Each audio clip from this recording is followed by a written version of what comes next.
Huckabee. Greg Jarrett reveals the Russia hoax. Rip Snorton bull riding Huckabee style. And Matthew West performs.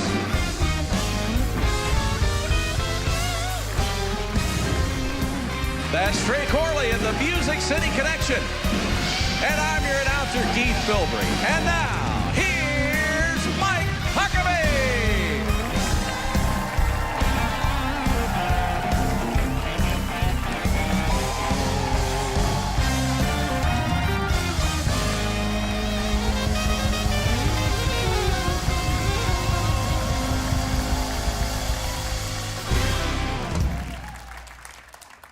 Well, we've got a very lively audience here tonight, and I'm so excited about that, and excited about this show, and thrilled that you are here to join us. Now, I want to ask you a little question to start with tonight. Are you confused about the Paul Manafort and Michael Cohen cases this week, and what in the world they have to do with Russia? Now, there's also that Pakistani IT guy who worked for Debbie Wasserman Schultz and the Democrats in Congress. He stole hundreds of thousands of dollars, possibly violated all kinds of security clearances, but the judge says he won't get any jail time. But former General Michael Flynn might. Does that sound a bit fishy? Maybe a little? Well, the mass media is having mass hysteria because a lawyer who admitted to numerous instances of lying, tax evasion, and loan fraud says that candidate Trump made an improper $130,000 expenditure of his own money for something that had nothing to do with the campaign. Now, the same media yawns that Hillary Clinton campaign spent over $9 million from campaign contributors to finance a phony document that was used in a conspiracy with people in the highest levels of the FBI and Justice Department that would influence the election, and then later to delegitimize the election results. Now, to be clear, if Paul Manafort and Michael Cohen fail to pay the same taxes that you and I have to pay, they deserve their punishment. Let's be clear about that. And if they lied to get bank loans, I got no sympathy for the consequences they face. But if the only people who seem to get in trouble are Trump supporters, and not the people in the highest levels of government who have openly expressed their desire to stop President Trump, it makes cynics out of those of us who believe that justice is supposed to be blind, but not stupid. The entirety of the Mueller investigation was supposed to be about Russia. I want to say it again, nothing in either the Manafort or Cohen cases were even remotely related to Russia meddling in our elections. Now, in fairness, the guilty verdict on Manafort's past and very personal sins and the guilty plea by Cohen about his tax evasion and lying, that wasn't helpful to the president. It really wasn't. But the president isn't responsible for what people around him did, especially when it happened before he even knew them, or maybe it had nothing to do with him, but rather their proximity to him, which gives lots of ammo to his enemies and is a real distraction. Look, I want the president to be focused on the job he was elected to do, despite the fact that his opponents would rather the country fail than this president succeed. So to be blunt, just so you know, there are some sleazy people in politics. Trust me on this. I know them. And some will use their closeness to candidates and office holders for their own personal gain. I myself have been heartbroken by people that I've trusted. I've employed people who betrayed my trust. They lied to me or about me and said diametrically opposite things within days of each other for their own advancement or advantage. But here's what I want you to do. I urge you, step back, take a long look at the big picture and ask, who is accusing who and for what purpose? Who's getting piled on and who's being allowed to skate and why? One thing is both certain and sad. The kind of politics of personal destruction will result in honest people not wanting any part of running for office or serving those who do run for office, whether they are Democrats or Republicans. My friends, when we routinely criminalize the political process by seeking to overturn elections by criminal courts, rather than by simply winning the election by better campaigns and better messages, it's not the defeated candidate who loses. The country loses. and we do great damage to a constitutional process of checks and balances. And that is my view. I welcome yours.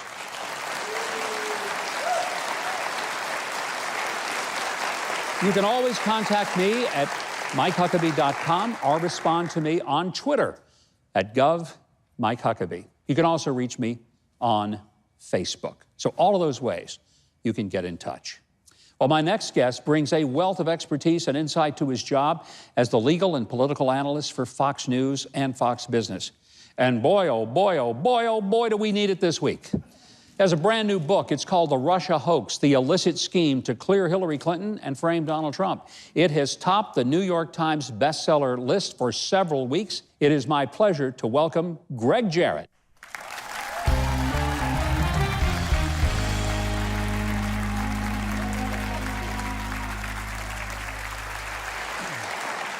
Greg, I have told people, I've said it on television, I tweeted about it, that your book, I think, is the most important one I've read. Right. Because, and I said this to you, it's written for the jury, not the judges. And by that I mean it's written so that ordinary people can make sense out of all that's happened. Help me frame for our audience, what is it that a lot of Americans need to know about this entire episode? You know, what I found amazing is that James Comey, then FBI director, wrote a long statement that Hillary Clinton had committed crimes. In fact, he wrote down gross negligence, which is right out of the felony statute, not once but twice.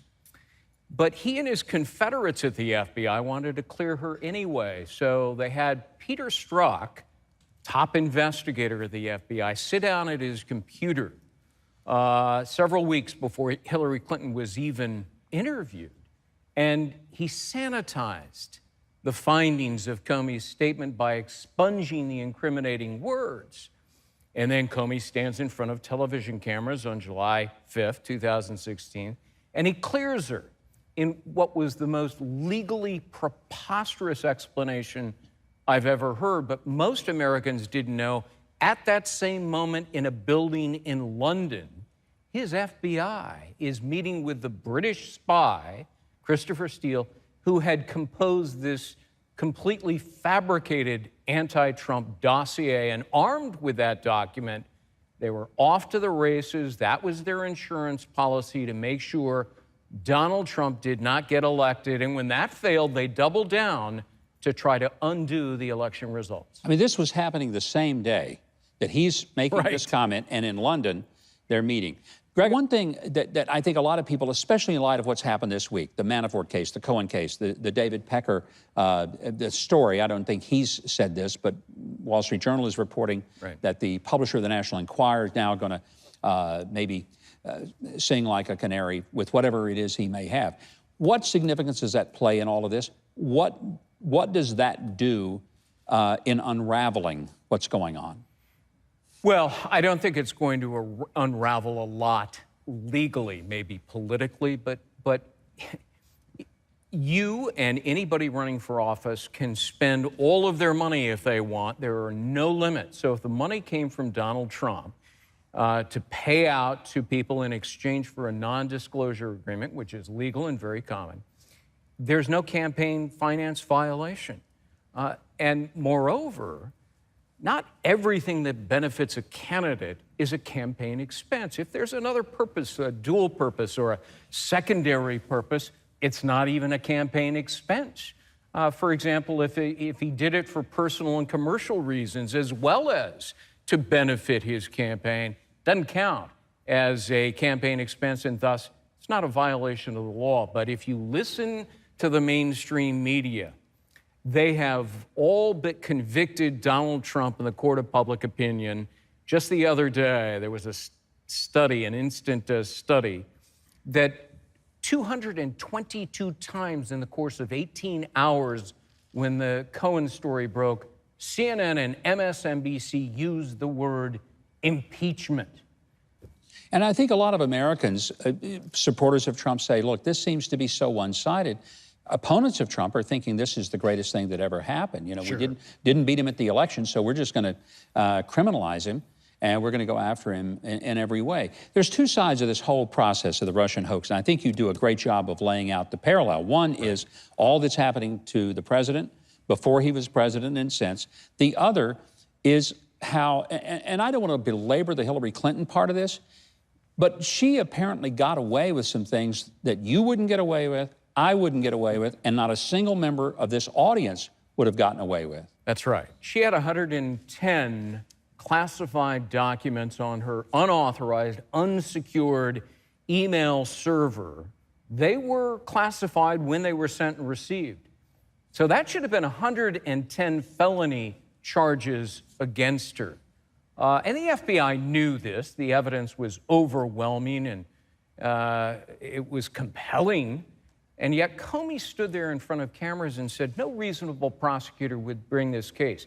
He had just brought the same case against a young man, Brian Nishimura, just a few months earlier for doing just a fraction of what Hillary Clinton did, and others as well. And I go through the book and explain who they were, and they were prosecuted. But there's a different set of laws and rules for Hillary Clinton. She can break the law with impunity and get away with it. Point blank, is there corruption at the highest levels in the Department of Justice and in the FBI? Absolutely. It's a cesspool of corruption.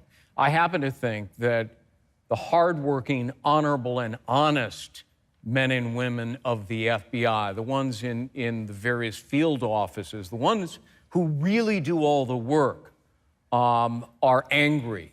And I've talked to many of them. They're very angry. Do they feel betrayed? Yes, of what James Comey and Peter Strzok and Lisa Page and Andrew McCabe and the whole gang did.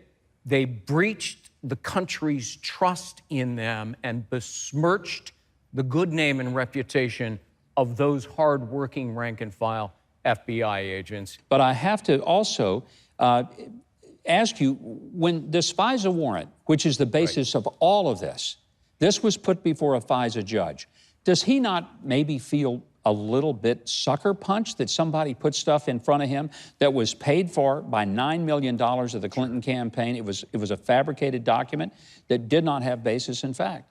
There were a succession of judges that were on the FISA court that were deceived and lied to. They didn't disclose the fact that the document it came from, the Christopher Steele dossier, was unverified in violation of the law. They didn't disclose that Hillary Clinton was paying for it in the Democratic National Committee. That was buried in a cryptic footnote, footnote number 8, it's in the book. And my wife, when she read that chapter, said, "Are you kidding me? You'd have to be clairvoyant and telepathic to be able to figure this out." That was a fraud on the court. And it was also, as I explain in the book, 6 different felonies by all of the people who signed off on those FISA warrants, vouching that it was real and authentic when it was a lie. Well, I want to just tell you, the Russia hoax, it's on the bestseller list now for 3 weeks, #1 on the bestseller list, not just on the list, #1, for a reason. It's a phenomenal book, and if you don't understand all this stuff that's going on, I'm just going to tell you, even if you think Hillary is wonderful and Trump is horrible, read the book, The Russia Hoax, Greg Jarrett. This is a book that will help explain more, and I've known no one who's done a better job of putting it together. Keith, I want you to tell the audience why the rest of this show is not a hoax. I can do that. Yeah, I know there's no hoax, but there's a lot of bull, because coming up, Mike goes professional bull riding. Then singer Matthew West performs it later. Warm advice for turning up the heat in your marriage. Lots more. Huckabee is on the way.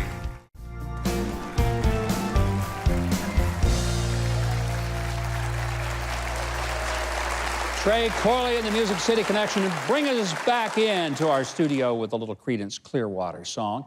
Now, Trey's standing by with a very good-looking ball cap from some friends in Georgia. Trey, who are you representing tonight? Yes, sir. This is a very cool hat. This hat is from the Milltown Music Hall, located in the town of Bremen, Georgia. Now, look, they've hosted performances by incredible people like Marty Stewart, Clint Black, Kansas, Winona Judd, one of my favorite, Kenny Loggins, if you heard of him, he's pretty cool. And many, many, many more. But this hat is just cool. Thanks for sending it in, guys. Way cool. Well, we're happy that you have a hat to wear because we don't want to see any more of you than we have to. Thank you. Appreciate it. But we also want to recognize founders Randall and Tina Redding for how they've shared their passion for music by giving back to their hometown of Bremen, Georgia. Now, I've been to this wonderful theater. I saw the Gatlin brothers there. In fact, one of the Gatlin brothers, Rudy Gatlin, who might just be the smartest of the bunch, he is here in our audience tonight. Rudy, say hello to us out there. The Gatlin brothers were fantastic there, and if you are in West Georgia anytime, I hope you will visit Milltown Music Hall. T. Graham Brown, Jimmy Booth, and Diamond Rio, that's just a few of the great shows that are coming up in September. So visit milltownmusichall.com for all the details. Now, I had the chance to join with some rip-snorting, rough-and-tumble bulls, as well as the fellas who ride them. Oh, I didn't go to Washington. No, that was not where the bulls were. And the things that they do. No, this is the Professional Bull Riders competition. I had the incredible privilege of visiting the PBR competition in Nashville last week.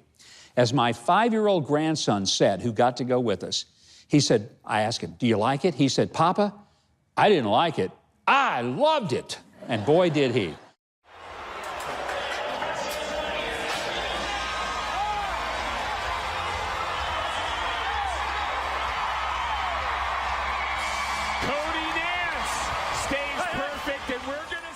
Sean, let's talk about how did PBR get started? What's the origins? Well, you know, 25 years ago, actually 26 years ago, 20 bull riders got together, the top guys in the world. They were beating themselves up in rodeo, and they had just lost a good friend of theirs, Lane Frost. And 20 of them got together and invested $1,000 apiece to start the PBR. We have about 82 million fans around the world that follow the sport on TV or attend events, so touch a lot of people these days.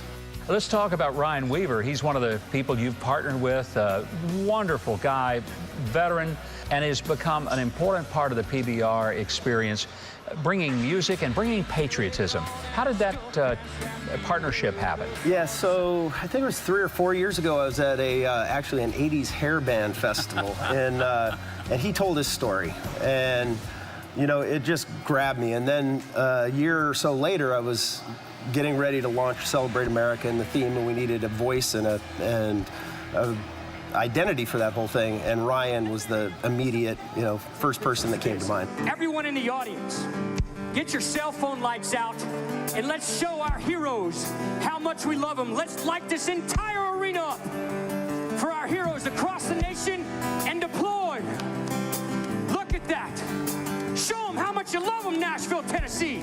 The PBR is the most patriotic organization as far as I'm concerned. They represent the red, white, and blue bleeding blue-collar workers of America. I can't be more proud of being part of an organization that truly stands behind our law enforcement, first responders, and military heroes. Shorty Gorham created the We Stand United pledge, and I fully 100% support that pledge. You know, in the past couple of years, we've had a lot of guys taking a knee during the anthem and doing different things, and we got together as a group, and I started a pledge to where every one of our athletes voluntarily signed the pledge just saying, hey, that we're going to stand up and we're going to honor the flag no matter what country we're in. We've had Brazilians, we've had Australians, Canadians, Mexico athletes signed it. If you want to see patriots, come right here to the PBR. There's so much disconnect these days between cowboys even, but certainly bull riding, that a lot of people don't think this is for them, that this event's for them. And then when they do take the time, when we can cut through, and they show up and they come out, they realize it's fantastic entertainment, it's Americana on steroids, that it's just a great night and a great entertainment experience, and we just need more people to give us a shot. That's what America means to me. Because of the brave, it's the land of the free.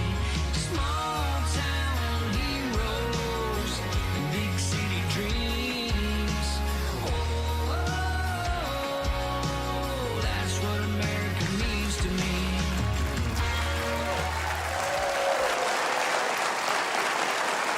Well, I think everyone can agree that American patriotism is the foundation of the PBR brand. And speaking of the PBR brand, I want you to check out this incredible hat and this belt buckle that they gave me. I'm pretty happy about this. I had the time of my life, and my whole family love PBR. And can you believe there's still an event that starts unapologetically with an invocation? And during the national anthem, I assure you, no one took a knee. And if you like a little excitement in your entertainment, be sure to experience a PBR event near you. Or if you'd like to check out their gear and merchandise, go to PBR.com. That's PBR.com. All right, Keith, I want to know what adrenaline pumping action we have coming up. Who was that cowboy? Next, Matthew West performs one of his great hits. Then we'll explore those in case you missed it headlines. And author Dr. Ken Barnes reveals why capitalism without morality will always fail. It's all straight ahead on Huckabee.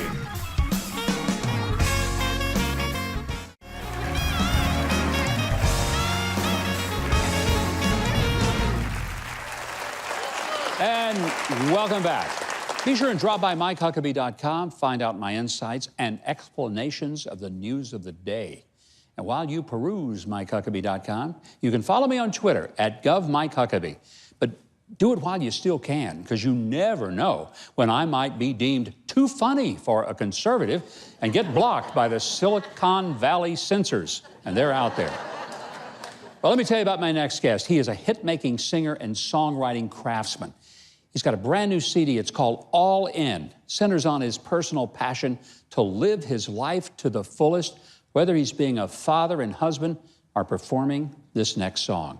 Please welcome one of our favorites, Matthew West, who will sing Broken Things.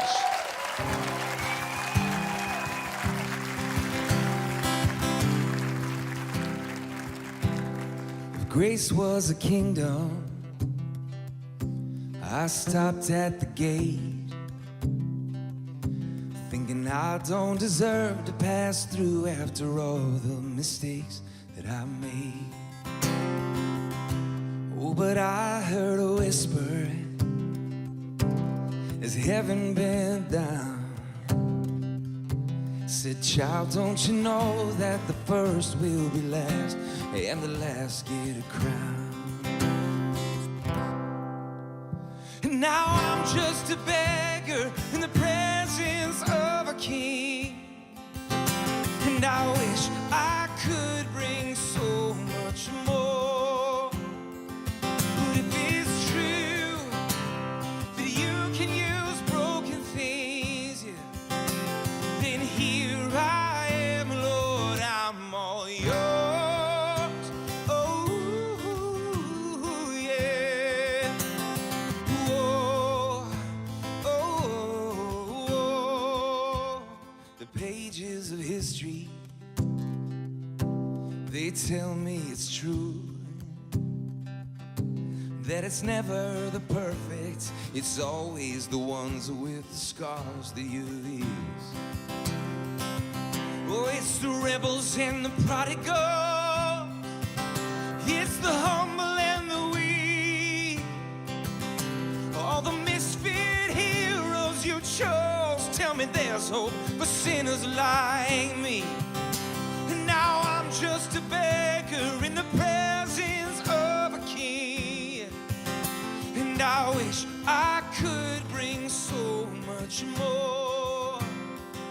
But if it's true that you use broken things, Lord, then here I am, Lord, I'm all yours. Oh, whoa, whoa,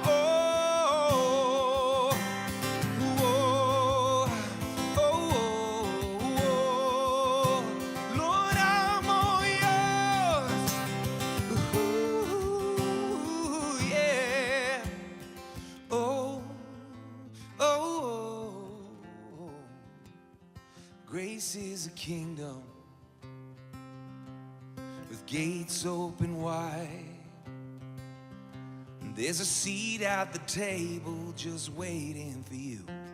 So come on inside.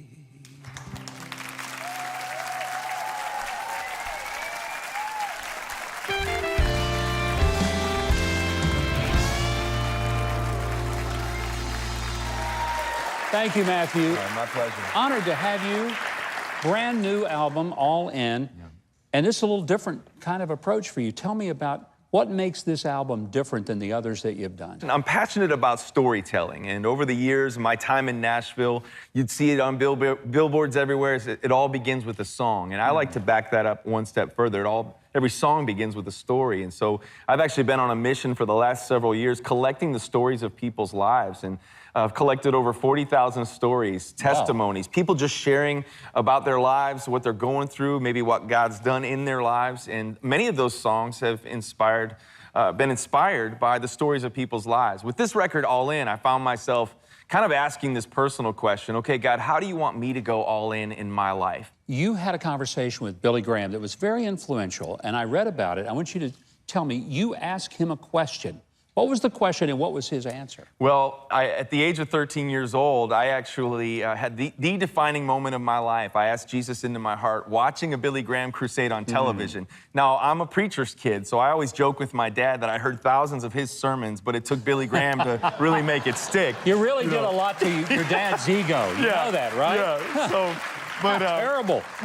But fast forward many years later, my music career started taking off, and I had the opportunity to have a root beer with Reverend Billy Graham. One of the questions I asked him was, does Billy Graham have any regrets? And he shared so honestly and authentically. He said his greatest regret was the time that he had to spend away from his family while he was traveling for a good cause. But he said, I know God's given me grace for that, but if I could go back, I would do that differently. And in that moment, I realized Reverend Graham wasn't just telling me his regret. He knew my line of work and that it would take me many places away from my own wife and my own daughters. And I think he was reminding me in that moment not to miss what really matters.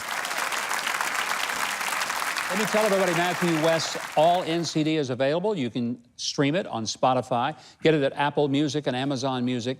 You can buy it at iTunes. You can find information on his concert dates right there on your screen, MatthewWest.com. MatthewWest.com. Hope we'll get him back again. Thank you. In the meantime, Keith, let me tell you something that is not broken. That's tonight's show, and I'll bet there's a whole lot more coming. You gotta believe it. Coming up next, in case you missed it, author Dr. Ken Barnes and relationship expert Sheila Ray Gregoire. Huckabee will be back in 60 seconds. I encourage you to join Hillsdale College for their free online course on our Constitution. Frankly, I'm truly worried that a lot of Americans know next to nothing about this great document, even though it's the foundation of our freedom. It'll revolutionize your thinking on our nation today. So let me encourage you, visit Hillsdale College, register for their free course on the Constitution. Well, this week's news has been filled with baked good assaults and greater ethical treatment of animal crackers. And it's why we are cutting carbs and we're bringing you the meat of stories that you may have missed in a segment that we call In Case You Missed It.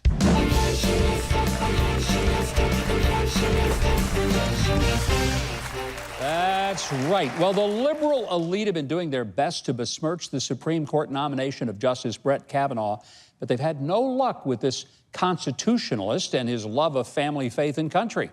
So, after the Democrats in office failed to convince the public that he lied to Congress, they've moved on to these heinous charges against Judge Kavanaugh. Number one, they said that the name Brett is not befitting a Supreme Court justice.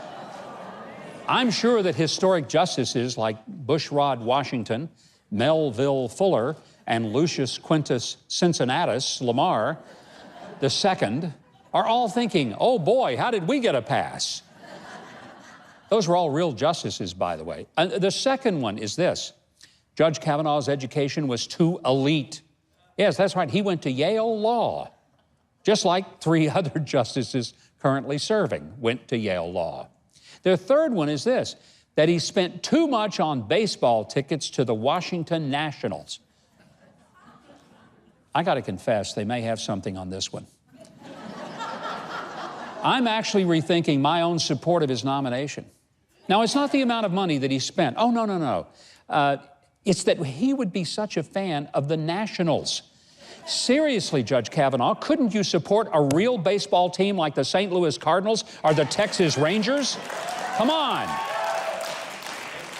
Well, let's just hope the nominating process goes fairly and no one looks into his love of family or finds out that he likes to play pickup basketball. And I'm going to try to give him another look if he will just get his mind right about baseball.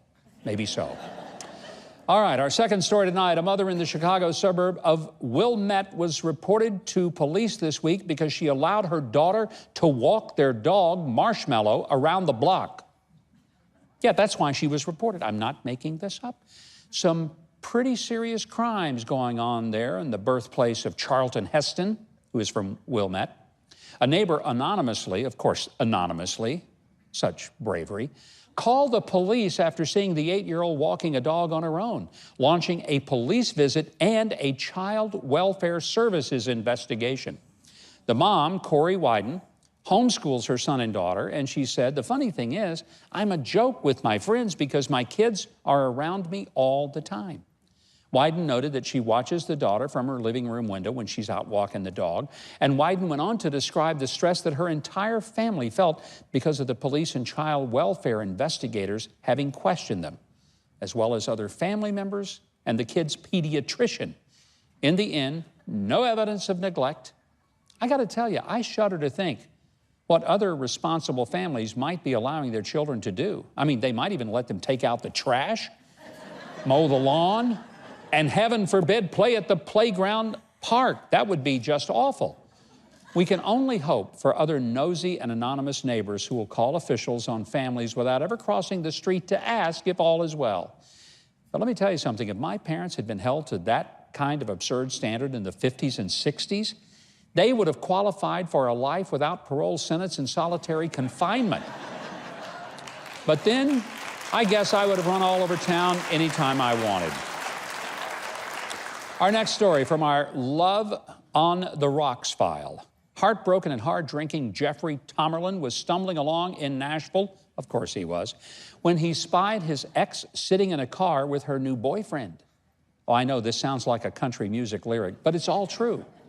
Tomerlin was on the rise, so he did what any drunken and jilted person might do. He attacked his ex with a biscuit.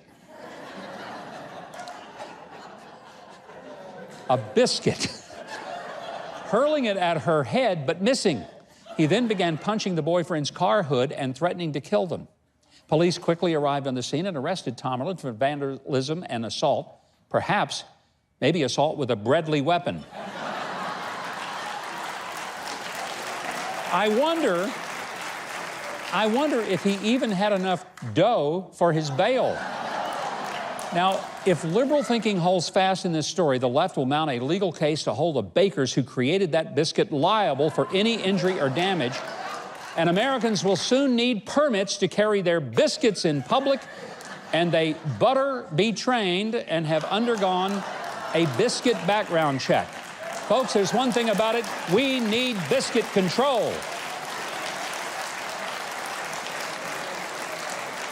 First, they came for my Browning shotgun. Now they want my biscuits. Well, after more than 110 years and 106 varieties of animals, the iconic Barnum Animal Crackers box has gone the way of the American circus, which means kaput. With 40 million boxes of animal crackers sold every year, I mean, you'd think consumers were pretty satisfied with the product. But oh no. The animal rights group PETA has finally convinced Nabisco to change the iconic box of Barnum's Animal Crackers, a product that's been around for 110 years. And they got them to remove the circus cage bar design. The new box will depict the giraffes, the lions, and the other animals running free and happy on the African savanna. Well, actually, not so happy for the giraffes, since they'll probably be running from the lions. PETA tends to think of nature as a Disney cartoon rather than Woody Allen's far more accurate description. It's one big restaurant out there. Now, I did notice just a slight smirk on that lion's face, because I wonder if future boxes may find other animals gone as the lion enjoys his natural meals. Still, congratulations to PETA for having the guts to expend the time, the energy, and their donors' money to take on an animal cruelty case that nobody else might have been brave enough or crazy enough to even fight. And I'm talking about the needless, cruel confinement of animal-shaped cookies in drawings on cages on cardboard boxes. How can we say we are completely human if we ignore the imaginary suffering of defenseless graham crackers?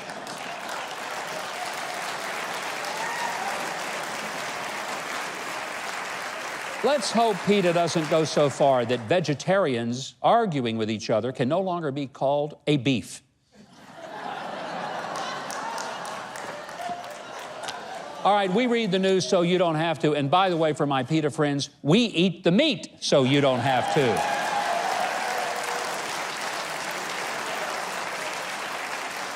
Well, my next guest has a unique dual career. He's been a business executive for multi-billion-dollar corporations and served as an ordained minister and theological scholar at Oxford University before returning to teach at his alma mater, Gordon Conwell Seminary in Boston. In his brand new book called Redeeming Capitalism, he tells us how to fight back against the left's assault on capitalism by restoring its moral and biblical foundations. Please welcome Dr. Ken Barnes.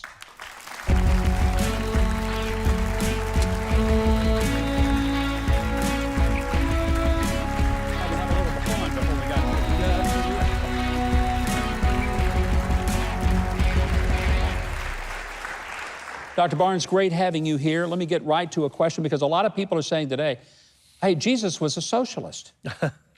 No, Jesus wasn't a socialist. We can put that to bed. Of course, he wasn't a capitalist either, if we want to be fair. Capitalism is a relatively recent phenomenon in the history of economics, and I unpack that in the book. So, is there a biblical basis for capitalism without trying to sort of twist the scriptures into an economic system?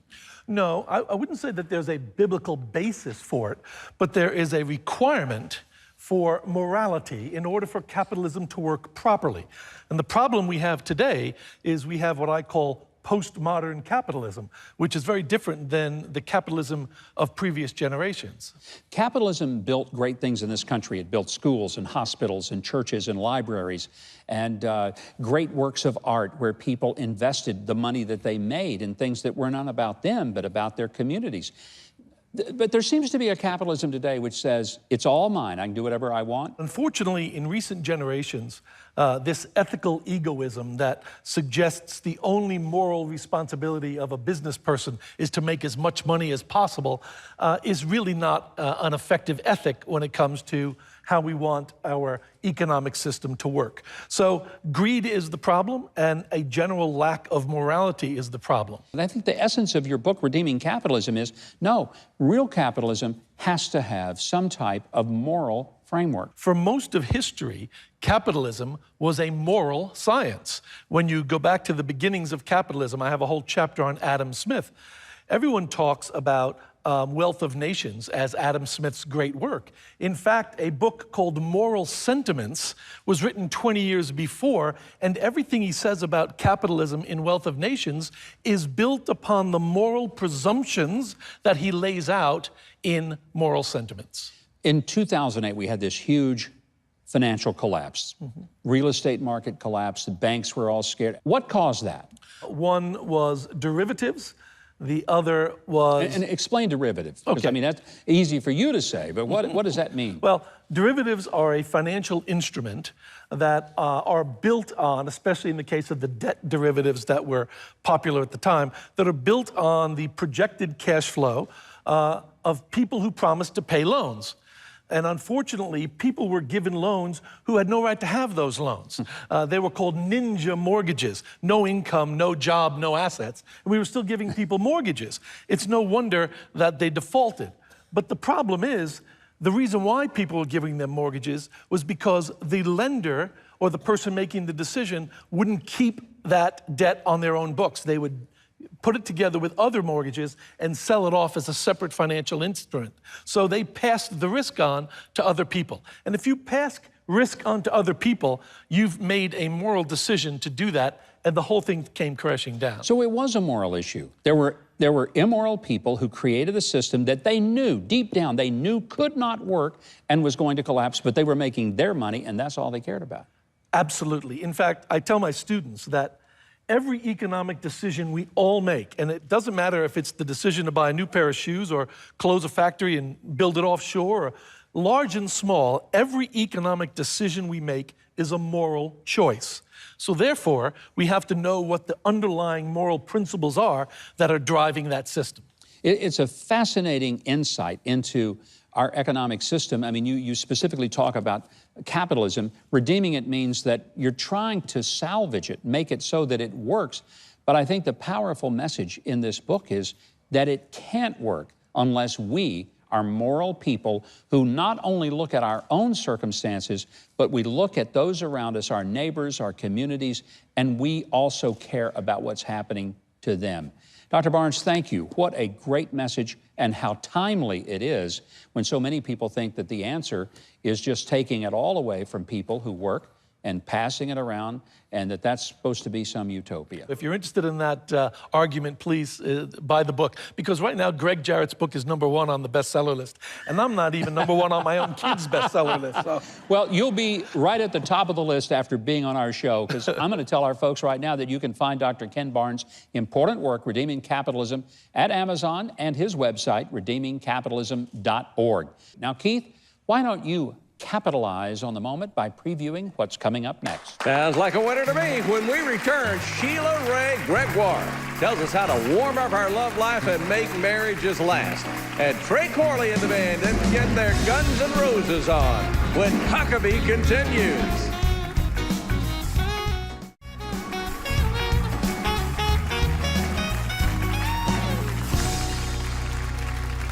My next guest writes one of the top mommy blogs on the internet. It's called To Love, Honor, and Vacuum. It's also the title of one of her 8 popular books. She brings humor, insight, and a strong Christian perspective to her advice on family life. Please welcome Sheila Ray Gregoire. Sheila, so nice having you here. Thank you. I tried to figure out how to classify you, and I decided somewhat of a mix between maybe Irma Bombeck from Days Gone By to Dr. Ruth. Is that a good combo? I think it is, and I'm a very weird person because there's not a lot of people who talk about sex from a Christian perspective. No, so, they don't. And, I know. And we do that. Is it okay that we... Because okay, no one's fainted yet. No one's fainted yet, so that's Oh, good. yes, they have. There's 6 people out there. No, your new book is called A Good Girl's Guide to Great Sex. And you're right. A lot of people feel like that's kind of off limits if you're a person of faith. You say, no, it isn't. Well, I mean, we kind of know who created it. Yeah. And he made it to be good, so let's talk about it. Because if we don't talk about it, we leave a vacuum. Yeah. And some pretty ugly stuff has come into that vacuum lately, and we need to reclaim that space. I think that's an important point, because the reason that a lot of people maybe think that sexual relationships are dirty is because they've been robbed from us from the original intent. Yeah, and you know, when 2 people get married, they anticipate that it's going to be wonderful. I mean, most people do. They're looking forward to it. And what I've found as I talk to women over the years is that for a lot of them, it just did not live up to all the hype. And they've kind of given up. And I think a lot of that is because of the way that our media portrays sex. Okay, because our media portrays it that no matter what you're watching, TV show, movie, whatever it is, right? Here's the plot. Okay, the couple is together and they're panting. And then they kiss, and then the clothes come off and they end up in bed. That's what always happens, right? Pant, kiss, close, bed. So that's what we think is the order. Pant, kiss, close, bed. So then you get married and you're a woman and you're at home and you're waiting to pant.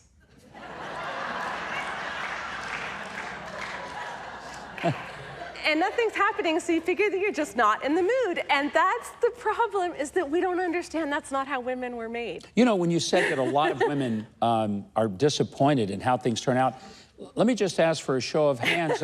No, I'm kidding, I'm not. Wouldn't that be funny if I did that? Probably not, so I'm not gonna go there.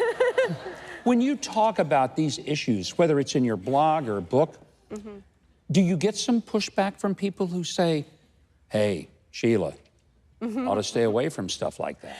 You know, not as much as you would think, because I think that increasingly we are realizing we need to talk about this. And I think often with women too, what we don't understand is that we may have a sex drive, but it doesn't look the way our husbands does in general. And so if we're waiting to be in the mood, it's just not gonna happen.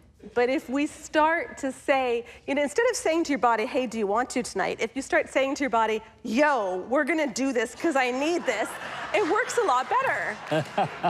And, but the other issue, and I don't think you're gonna believe me on this, okay? What do you think? I haven't believed you on anything you've said so far. Okay, well then, we'll just go right along. What do you think is the biggest problem that we're seeing today that we didn't see 5 years ago in marriages?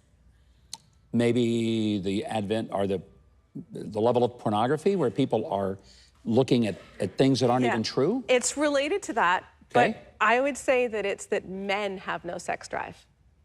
You think? Increasingly, what we're finding is that men are losing their sex drive. In about 30% of marriages, he has the lower sex drive. 10 years ago, it would have been 15%. Today, it's 30%. And it's largely because of pornography, because porn rewires your brain so that what is arousing is an image or a video instead of a person. And then when you're with your wife, nothing happens. And it's wrecking marriages, and we need to get real about this. It's not something that is going to get people more in the mood. It is something which is going to destroy intimacy if we don't deal with it appropriately. In addition to the book that you've done, I think you're exactly right. Yeah. In addition to the book you've done, you do the blog. Yeah. But you're doing conferences Yes. all over the country. Yes. You and your husband, who's a pediatrician, I understand. Yes. You guys drive all over the country in an RV doing these conferences and talking to women. And men, And I guess to men, too. And men couples. And yeah, because, we've been married for 26 years now, happily married for 21. And you aren't kidding. No, I'm quite I serious. What you said is that the first years of your marriage, they weren't all lovely and glorious, and you're honest about that. Oh, yeah, because marriages have their ups and downs. We were joking about how many would say that sex wasn't what they anticipated, but I'm looking at your audience, and I bet you a lot of you are in pretty good years, because you know what the best years for sex and marriage are? No. Years 16 to 24. The book is called The Good Girl's Guide to Great Sex. Remember, The Good Girl's Guide. My thanks to Sheila for being here and for all that she's doing to inspire women and the rest of us to make our marriages and families all that they're intended to be. Sheila's latest book that I just mentioned, The Good Girl's Guide to Great Sex, addresses sex as a God-created, wonderful part of marriage. Get your copy. Find tons of information, inspiration, even fun all about marriage, as well as parenting, at tolovehonorandvacuum.com. Tolovehonorandvacuum.com. Keith, why don't you vacuum up the rest of our next segment? Tell us what's coming up. When we return, Trey Corley and the Music City Connections perform Sweet Child of Mine right here on Huckabee.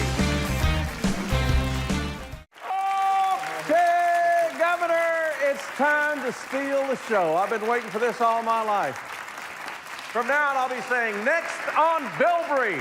No, I didn't take a special opportunity. I understand a former governor of Arkansas and presidential candidate's having a birthday.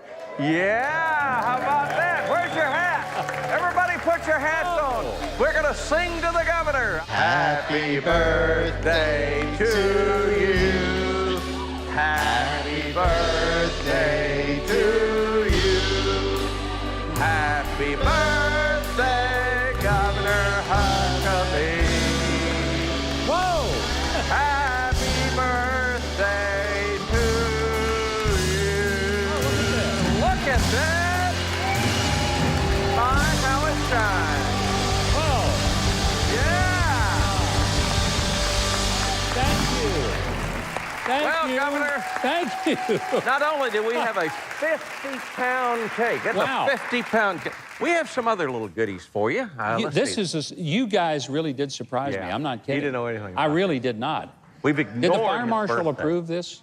No, but you're special, so we Thank don't have you. to have it approved. There's your first gift. I want to open it up and Yes, you see do. it. Well, you may not after you see it, but I've always wanted that your much birthday hair. hat, yeah, with the Billy Ray Cyrus mullet. Sing a little achy, breaky You know heart. what's funny? What? If I could grow this much hair, I would have this much hair. I once did when I was in college, and I would love to have it again. Oh, I yeah. pray that those days are gone. We all remember those days. And some other days are gone, Here's gift too. number 2. All right, let's see what this is. Let's open the card. Check it out. There you go. From all of us. Oh, it's got the whole staff has signed. Thank you, guys. I will read it later. Yeah. That's beautiful. And now, I want to get to that cake. Yeah. 50 pounds. I've never seen a 50 I don't think I have either. Wonder how many Wonder if I pounds have to you'll eat gain. it all at one time or... All by yourself. Yeah. It says, 1955 was a great year. Happy birthday. I think it's time for the hat to go. He won't do it. Oh, look here. All the stuff from 1955. Yeah, all the candies that were popular. Remember candy cigarettes? Yes, I do. Boy, is that Candy politically cigarettes. incorrect or what? That's as close as I ever got to smoking one. I never had one in my life. What is that? Good heavens. Oh, Mary Jane. I'd forgotten about that one. Made with real peanut butter. Let me tell you something, Keith. In the 60s, Mary Jane was not That was a a candy whole nother thing. Whole nother thing. Not a candy bar. And I did not chew. Yeah. Now, our third gift, I think you already have, don't you? Oh, I do. Yes. Let me show you something. The wonderful people at Durango, they make some wonderful, fantastic, and beautiful boots, and they have presented me these I had. And I love these. Look at that. And look underneath. Cool. Soles. These boots have sole. And are made I love for these. walking. I want to say thanks to Durango. I mean, those are going to be fun to wear and patriotic. And when you're wearing boots, you can't take a knee. That's right. Well, this is great. Thanks to all of you for helping make my birthday incredibly special. What an honor. And thanks to all of our friends who joined us tonight for the show. Be sure to tune in next week. We've got a great group. Candace Owens will be here, Senator Mike Lee, comedian Robert G. Lee, and that great 60s hitmaker Gary Lewis is going to be on our show. I can't wait. Until then, thank you. Have a wonderful week. Good night. God bless, and let's eat some cake. What do you say?